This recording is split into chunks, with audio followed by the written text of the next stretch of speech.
I've always been rich, but I'm not just rich because of money. You have to understand, I'm rich because of a bunch of things that money cannot buy. Like, I know there's people with lots of money, but they don't have the network I have. They don't have the brotherhood I have. Just sitting with my boys knowing that if it comes to, if the bullets start flying, me and my 10 friends, we all die or no one dies. Having that brotherhood, having women who would literally, you could go to jail for 10 years and they would wait for you.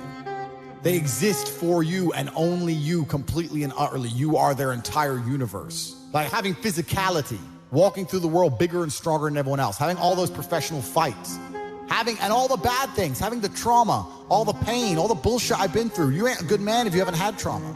So I'm rich not because of money. I'm rich because I've been through a whole bunch of shit. Like, I don't see anyone else on the planet richer than me because they're either too old or their life's been too easy. Like, I've had a very, very unique life, very, very eclectic life. I was born with the best possible start a man can have, which is good parents and no money. I've made all of my money completely myself the hard way. If you see a Lamborghini pull up and a little nerd gets out, you think, oh, fucking super tech nerd, probably invented Stripe or something, he's a nerd. Whereas if you see a Lambo pull up and a big fucking strong, bald, whatever crazy dude gets out, you think, okay, he's a drug dealer. He's a mafia boss. The Lambo doesn't change what you think. It amplifies who the person is. Money is an amplifier. It doesn't change. So I'm very fortunate. I'm very happy that I was poor for a long time because I never would have been able to learn the lessons I've learned if I was rich. I would have never been able to take those risks. I would have never been able to be in those situations. I've been stabbed just like you. I'll show you my scar. So I would never have been able to been put through hell if I had money. So I'm very glad I was poor for a very long time. And the reason I'm the richest person on the planet is not because of the amount of money I have, it's because of all the shit that happened to me when I was poor. And I state that without arrogance. I don't mean to be arrogant, but I am a realist.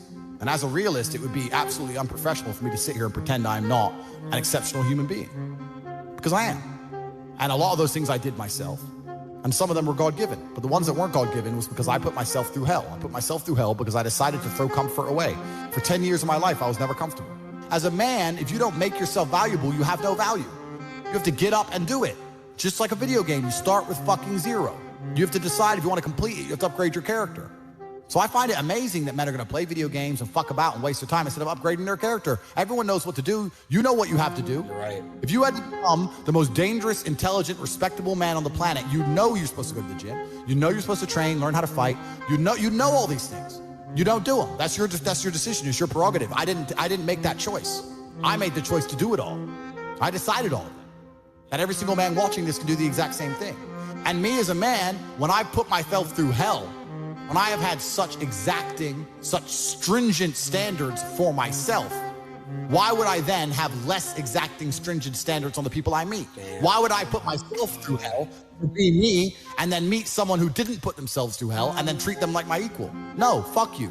I suffered when you didn't. So you're not my equal because you decided not to suffer. You have enjoyed comfort when I haven't, and that's fine, but don't expect me to look at you as my equal because you're not. I'll snap your fucking neck. If we were still in the animal kingdom, the lions that you see on TV, they weren't just born big lions. They had to fight other lions. They had to fight to get that antelope. They had to fight other animals, hyenas, jackals. They had to fight to be the boss. We're living in a comfortable world now where people think, oh, it doesn't matter, it doesn't matter. But you know what? To some degree, it does matter. It does matter, and I'll tell you who it matters to. It matters to your soul, and it matters to God. I stand in the mirror with a pure heart. I know I am the best version of me that could possibly ever exist. I know that God is proud of me. There's nothing that God hates more than sloth and laziness. If God were to create a man, and that man were to sit around and do fuck all, God will frown upon you. It's why you're never lucky. If you're listening to this and you think I'm never lucky, I'll tell you why, because God dislikes you because you're fucking lazy. Start to work, start to show God the beauty of his own creations. You'd be amazed how lucky you'll become. Wow. God is unhappy with these people. And inside their hearts, they're unhappy. We talk about depression, anxiety, all those things you mentioned earlier on this podcast. That comes from self-loathing. You loathe your own weakness. You loathe your own laziness. This is what all of these things are. I don't feel depression. How can I feel depression when I'm the most powerful version of me that I could ever fucking be? How can I feel depression when I could squeeze my own hand hard enough to break my own bones? How can I feel depression when I've smashed and destroyed 68 people's faces in front of me, men who thought they could test me in fair combat? How can I feel depressed? It's impossible. If you cannot control your own mind, then you are just a feather in the wind of life. Because your own mind is the only thing you can control. You can't control the weather. You can't control other people. You can't even control whether your heart stops beating. You might have a heart attack tomorrow. You can't control anything besides what you think. If you cannot control your own mind, then you go through life with zero control, zero influence. You can't control anything. You're just a feather in the wind, waiting for life to blow you from happy place to sad place to happy place to sad place, completely hoping on the gods to be fortunate to you, because if any genuine discomfort comes your way, you're fucked. It is trained, like everything else in life. It is trained. So if you find yourself not appreciating what you have until it's gone, then you must blink and cure your brain. If you find yourself unable to focus or concentrate on tasks, you must blink and cure your brain. If you find yourself unable to go and dedicate yourself to something you don't want to do, you must blink and cure your brain. Because all of our minds have been under constant assault for years. The way the mind functions, the way people interact, has changed so significantly in the last 10 years you wouldn't believe. If you go to a party today as opposed to a party 10 years ago, they look completely different. People are acting differently. People are on their phones now than ever used to be. Even now, people will go to places only to get an Instagram picture, even if they don't enjoy the place. Wow. It's all about pretending they're having fun as opposed to actually having fun. The entire paradigm of society and how we interact has now changed. Every single thing in the world is attempting to influence you. I'll give you another paradigm that people need to understand. I ask people have these beliefs. Doesn't matter what their belief is. Doesn't matter, they believe in something. I say, where did you get that belief from? And they don't know. Oh, well, it's just how it's supposed to be. We're just supposed to wear a mask, whatever it is, right? Where did you get that belief? Who told you that? And does that person have your best interests at heart? Think about it. Think about all the things you truly believe. Think where you learned it, and think if that person actually gives a fuck about you. Because the only thing you should be learning from is personal experience from people who genuinely care about you and love you. Most people are out here believing things and repeating things that were told to them by people who don't even fucking like them, by their enemies. Everyone's mind is fundamentally fucked. All of it. Look at me. I'm a guy who decided to conquer social media. I blinked, I cured my brain, I used basic indefatigability, I used perspicacity, I used compendiousness, I used my mind, and I focused, and I fucking conquered the world in a few short months. It's not difficult, there's just no competition, because everybody's fucking distracted. Conquest is all life's ever been for men. This is what men have an innate desire to conquer. Even you care about having as many viewers as possible on your streams. You care about being as big as possible. You care about conquering. Why did the Romans wake up, melt rocks, make swords, and walk in random directions? They didn't have Google Maps. They didn't have a fucking clue where they were going. Random directions to find some other group of people and fuck them up and take their shit. Why? Conquer. Conquest. This is a conquer. Why did Genghis Khan ride his ass from Mongolia all the way to fucking Vienna? It's a long way. Why? Conquer. Men are born with this innate desire to conquer. It's inside of us. They're trying to suppress it. They're trying to distract it away from you, tell you that you're wrong, you're toxically masculine, you shouldn't want to conquer. You should want to sit at home and be tolerant. No, you shouldn't. You should want to conquer shit. Only thing that's going to make you intrinsically happy is conquest. Nothing else. If you're depressed, it's because you don't conquer shit. Conquer something. Get up and do it. It doesn't have to be a negative at all. You can do it in a very, very positive way. You can have a positive impact on the world. I like to think that my impact on the world's been positive. I've conquered the whole fucking internet, and I've done it in a positive way. I'm helping the world. As good as I am, I still push myself to the limit every single fucking day. I have every single thing a man could possibly want. I'm still pushing myself. What do you think is the hardest challenge for the average man? I think that a lot of people don't understand that it's all of the challenges and struggles that's going to make them, it's either going to make or break them. Every time I feel stressed or under pressure, I get excited. I hate to not be stressed. I wake up and I'm like, everything's fucked, good, yes. Like, that's just how I am, right? But it's how you adopt, it's how you look at the problems and how you use them to fuel you. So the question was, what's the problem for the average man today? What's the biggest problem? I think there's a whole host of problems. But what you have to do is frame it inside of your mind and understand that all of those problems are going to allow you, give you the fuel and the unlimited motivation that you need to become a successful and beautiful individual if you frame it in the right way. If you take a man and give him a life shielded from problems and he never has any to face, I guarantee you he's terrible as a man. The best men in the world have gone through shit. That's why women love scars. It didn't kill you. That's the whole point of it, right? So the best thing you can do as a man is look and go, okay, this is hard, this is hard, this is hard, this is hard. I feel negative because these are all so difficult. I'm struggling with X, Y, Z. Let me internalize all of that and turn it into a superpower. Let me become genuinely uncomfortable with my situation in life and go and fix things. Because, like I said, the universe is absolutely and utterly very giving. And if you truly hated being in the position you were in, you wouldn't be there. I'm ready to kill. I don't do this for fun. This is all sport to me. I don't enjoy it. I hate training. I was born for this. I have no choice. I'm in there to kill.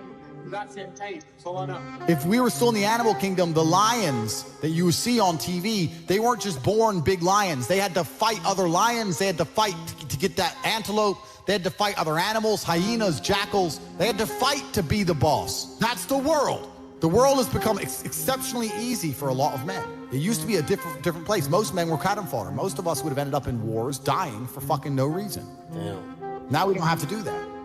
So because we don't have to do that, men think it's okay to just become comfortable now. You're not supposed to be comfortable. You were never evolved to be comfortable. You're supposed to be uncomfortable. Right. And if you make yourself uncomfortable constructively, it's very easy to be anything you want. We're living in a comfortable world now where people think, oh, it doesn't matter, it doesn't matter. But you know what? To some degree, it does matter. It does matter, and I'll tell you who it matters to. It matters to your soul, and it matters to God. I think we're here to struggle and to learn. I don't think we're here to be happy. That's why when we keep going back to the happy argument, I've always found that kind of frustrating and annoying. Yeah. When someone goes, oh, but I want to be happy. Why? I think we're here to struggle. I think we're here to endure pain. Yeah. I think we're here to just see how hard we are to kill. I think that going through terrible things and living through them and coming out the other side is one of the most fantastic things about being human. I think that it's almost like once you understand what life is really about, there's no emotion which isn't enjoyable. The only emotional state which can be seen as detrimental is feeling nothing at all. But if you're sitting at home and you're feeling truly heartbroken, at least you're feeling something, right? And I think that's the whole part of being human. I think we're here to struggle. I think we're here to go through pain. That's I wake up each day and go, what can I attack? What problem can I solve? And look at history. Why did Genghis Khan wake up and want to conquer the whole world? Why did Napoleon conquer the world? Why did Alexander the Great conquer the world? You just wake up and just say, give me this, give me that. I want all of it. I need to, there's an army there, they're really big. We're better. Yeah. It's intrinsic. Yeah. You need to go and conquer. That's the purpose of life. I believe that, the most important thing you can do as a man is to gain control of your mind. Once you have control of your mind, life is so ridiculously easy. It's so ridiculously easy. It's so easy to be in. People say to me, Tate, you're in good shape, but all you do is drink vodka and travel the world. You're never even home. You never even have a gym. How do you do it? It's ridiculously easy if you control your mind. If I decide to do 1,000 push-ups, I'll do them. Maybe I have to do them one at a time. Maybe I'll get tired. Maybe I need a break. I'm going to do 1,000 because I said I'm going to do 1,000. It's not fucking hard. Everyone knows what they're supposed to do. Once you control your mind, it's easy, right? Getting over a breakup with that bitch. You miss that girl, you're upset, you miss her with all your heart, da-da-da. But once you realize she's gone, if you control your mind, she's gone now. She's gone now, gonna miss her. That's a shame. Off to the gym. You either control your mind or you don't. And all of these things stem from the same problem. It's something you can do. It's something that is learned. It's something that is taught. But it's something that I needed to survive. So for me, it's easy, right? It's all I've ever known. Right. But people have they don't need it to survive, so they never develop the skill. That's just how it works. At the end of World War II, when men went to Europe and saw unspeakable horrors at the end of World War II, did they all come home and need therapy, or did they all come home and get back to life? Get back to life. Because everyone was taught to have a mind that they control because they needed it to survive. There's no one else. That's how life worked back then. But this is it. But people are so scared of the emotions. That's all it is. No one's going to shoot them in the head. They're scared of the emotions of missing her. You're a full-grown man. You're scared of some emotions. Sit in bed and be sad and fucking play your chess and go to the gym and be sad and lift your weights and be sad for a while and do your shit till you're not sad anymore. The fuck? You're scared of emotions to the point you let a bitch run your fucking life? It's insane. Conquest is all life's ever been for men. This is what men have an innate desire to conquest, to conquer. Even you care about having as many viewers as possible on your streams. You care about being as big as possible. You care about conquering. Why did the Romans wake up, melt rocks, make swords, and walk in random directions? They didn't have Google Maps. They didn't have a fucking clue where they were going. Random directions to find some other group of people and fuck them up and take their shit. Why? Conquest. This is a conquer. Why did Genghis Khan ride his ass from Mongolia all the way to fucking Vienna? It's a long way. Why? Conquer. Men are born with this innate desire to conquer. It's inside of us. They're trying to suppress it. They're trying to distract it away from you, tell you that you're wrong. You're toxically masculine. You shouldn't want to conquer. You should want to sit at home and be tolerant. No, you shouldn't. You should want to conquer shit. Only thing that's going to make you intrinsically happy is conquest. Nothing else. If you're depressed, it's because you don't conquer shit. Conquer something. Get up and do it. It doesn't have to be a negative at all. You can do it in a very, very positive way. You can have a positive impact on the world. I like to think that my impact on the world has been positive. I've conquered the whole fucking internet, and I've done it in a positive way. I'm helping the world. Maybe my enemies, maybe the Matrix doesn't like me, but there's young men who are watching every single one of my videos whose lives are changing. So conquest can be a very positive thing. So I'm here on the internet conquering the internet because I've decided to, because that's my hobby. Because I don't do anything degenerate. I don't take drugs. I don't gamble anymore. I used to gamble a bit, bored of it. Don't gamble, don't take drugs. I drink sometimes, but it's really not a big deal for me. I don't like to drink too much. Pussy's great, but how much of it do you really need? I have enough. But what the fuck else is it to do? Drive cars and conquer the internet. There ain't nothing else to do. That's it. So my organization, the War Room, is already, I would vouch, as one of the top 5 most important and powerful organizations on the planet. Within 10 years, we will be the most powerful organization on the planet. I can't even tell you here in public that you will not believe the influence we have. You will not believe the organizations we have infiltrated. You would not believe it if I fucking told you. I'm gonna run the most powerful closed circuit organization on the fucking planet. It's gonna be mine, and I'm gonna conquer Earth. And I'm gonna have 20 sons from 10 supermodels, and I'm gonna die. And there's gonna be 20 Andrew Tates watching my old videos, continuing the legacy. This is what I'm gonna do for my bloodline. I'm gonna conquer fucking Earth. Goals are something you put on the wall to motivate yourself, right? Right. Goals are motivating. So you want to buy a car, you put the car on the wall and it motivates you to go to work to get the car. So that's a goal. Goals are for motivation. I don't work on motivation, I work on discipline. So I don't have a set goal. I just get up and do what I know I'm supposed to do. I don't work to try and afford that car. I work because I'm supposed to work. And then I can already afford that car and another one and another one and a boat and a plane and a house and another house and a land. And then I just work. I do my work. That is my duty as a man, is my duty to God. I train in the gym, it is my duty to God. I do my duties to God. I fulfill my duty. I'm an old school gentleman of honor and respect. I do what I'm supposed to do. I don't have any particular set goals. Anything I decide to do or want to do, I can do instantly. And if I can't do it instantly, I can do it pretty fucking quickly. I don't need goals in that old traditional sense. I do what I'm supposed to do. Wow. It's not a matter of how I feel or how I'm motivated. If I was depressed, it's impossible, but if I was depressed, my life would be, and the day-to-day activities would be exactly the same as if I was ecstatically happy. You wouldn't be able to see a difference. I'd be up at the same time. I'd be in the gym the same. I'd be doing the same shit. Those are my duties my duties to God. How I feel has nothing to do with it. Completely unrelated. How I feel is unrelated to my duties to God. They don't change based on how I feel. They're the same, and they will be completed because I refuse to fail God or my bloodline. That's amazing. I'm telling you, there's how many people in this stream? 188,000, 168,000, whatever. You could take 150,000 of these people and travel back in time and stand them in front of their ancestors. And their ancestors who fought fucking saber-toothed tigers or escaped the Mongol hordes or managed to dodge bombs in the Second World War. All the shit they went through just for this fucking cretin to be born. And to look at him, look at who he is, listen to his life story, listen to what he does on a day-to-day basis, and they would feel nothing but fucking shame. Your ancestors did all that shit, all that struggling to survive, hunting and gathering, fucking avoiding enemies, anything it took, dying at age 30 from a tooth infection, all the crap they went through just for you to be born so you could smoke weed and jack off. That's what your ancestors died for. That's what they worked so hard for. That's who you are. That's the end of your fucking bloodline. Do you feel no shame? It's fucking shameful. My ancestors will look at me and think everything we went through was fucking worth it. Your ancestors will look at, most of these people, their ancestors look at them and feel nothing but fucking disgust. It's fucking true, it's disgusting. And they should look in the mirror, look deep in their own eyes and say, yes, I'm fucking disgusting, I can change this. That's the beauty about being a man. If you're disgusting, you can change it. That's the beauty. There's nothing stopping you changing it. You're right. You must accept it. You must accept it first. Most of these people, what they do is they hang around with other disgusting people, and then they're a little group of disgusting people, and they think, well, I'm not disgusting, everyone's disgusting, and this is normal, and it's normal to be a fucking jerk off. Not in my world, it isn't. This is when I was making jokes earlier about predators and prey. In my world, I'm in a world of predators. It's not normal to be a fucking jerk off in my world. As good as I am, I still push myself to the limit every single fucking day. I have every single thing a man could possibly want. I'm still pushing myself. This is your prerogative as a man, but you need to be instilled with a sense of duty to your bloodline. You must want it. You need to want it deep inside your soul. I can't die as anything less than emperor. It's my destiny. What do you think is the hardest challenge for the average man? That's a good question. It's a really good question.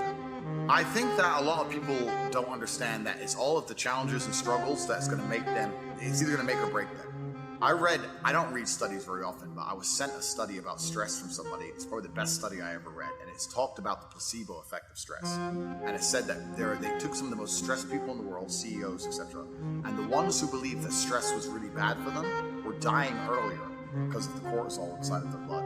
And they said stress was really bad for them, they were having heart attacks. But the ones who believed that stress was good for them and it made them perform, I perform under pressure, stress is good for me, they were living long. So the same drug inside of their blood, how they framed it inside of their mind had different effects on their body. So from that point onwards, even though I already thought this way, I knew I was the right way. I knew it was the right way to think innately, because I've done pretty good in life that way. But this confirmed it. Every time I feel stressed or under pressure, I get excited. I hate to not be stressed. I wake up and I'm like, everything's fucked. Good. Yes. Like, that's just how I am, right? But it's how you adopt it. It's how you look at the problems and how you use them to fuel you. So the question was, what's the problem for the average man today? What's the biggest problem? I think there's a whole host of problems. But what you have to do is frame it inside of your mind and understand that all of those problems are going to allow you, give you the fuel, the unlimited motivation that you need to become a successful and beautiful individual if you frame it in the right way.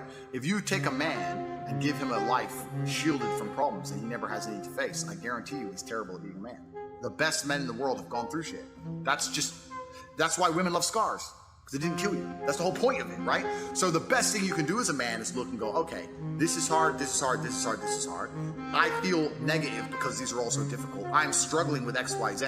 Let me internalize all of that and turn it into a superpower. Let me become genuinely uncomfortable with my situation in life and go and fix things. Because, like I said, the universe is absolutely and utterly very giving. And if you truly hated being in the position you were in, you wouldn't be there. Well, emotions are feedback. The idea that men don't feel emotions is incorrect. We feel emotions. I would actually argue we feel emotions with certain emotions stronger than women. I would argue that we feel heartbreak stronger than women. I would argue we feel anger like a woman could never understand. I would argue we are extremely emotional. Rage, pure rage. It's feedback. So when you get the feedback, it's all about how you internalize it and how you process it, right? It's stoicism's not feeling emotions. It's feeling the emotion and going, okay, why is this happening? How much does this really matter? What's the most intelligent move on the chessboard? I'm not even that good at chess, right? My father was a grandmaster. I'm like 1800 even. I'm okay. I was a child chess prodigy, but I stopped playing chess professionally when I was like 8. So I'm as good now as I was. In fact, I'm worse now than when I was 8. Because I've never taken any lessons or anything properly since. Because my mother and father broke up. We moved to England. My dad stayed in America. Lost my chess coach, and England didn't have a chess infrastructure. America had a chess infrastructure in the lower income schools. My dad used to go to the ghetto schools because he was black.